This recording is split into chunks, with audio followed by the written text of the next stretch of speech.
Fl-ewwel kwart ta' din is-sena il-persuni jaħdmu żdiedu b'1.9%. Dan meta mqabbel mal-ewwel kwart tas-sena li għaddiet.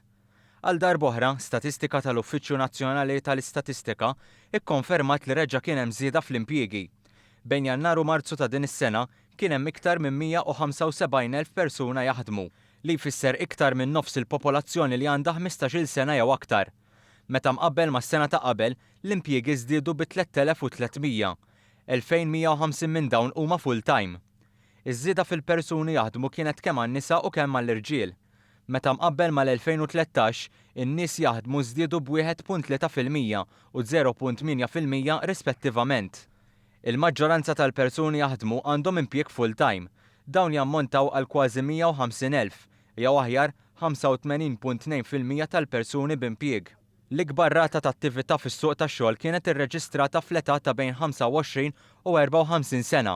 Fost is-setturi fejn kien hemm l-ikbar żieda fl-impjiegi kien hemm il-kostruzzjoni u l-manifattura. L-istess statistika tikkonferma li r-rata tal-qatt f'Malta fl-ewwel kwart tas-sena kienet ta' 6%, dan meta mqabbel mal-medja ta' 11% tal-Unjoni Ewropea. Din l-istess statistika turi li għal kull persuna li żdiedet tirreġistra żdiedu 13 l-impjieg.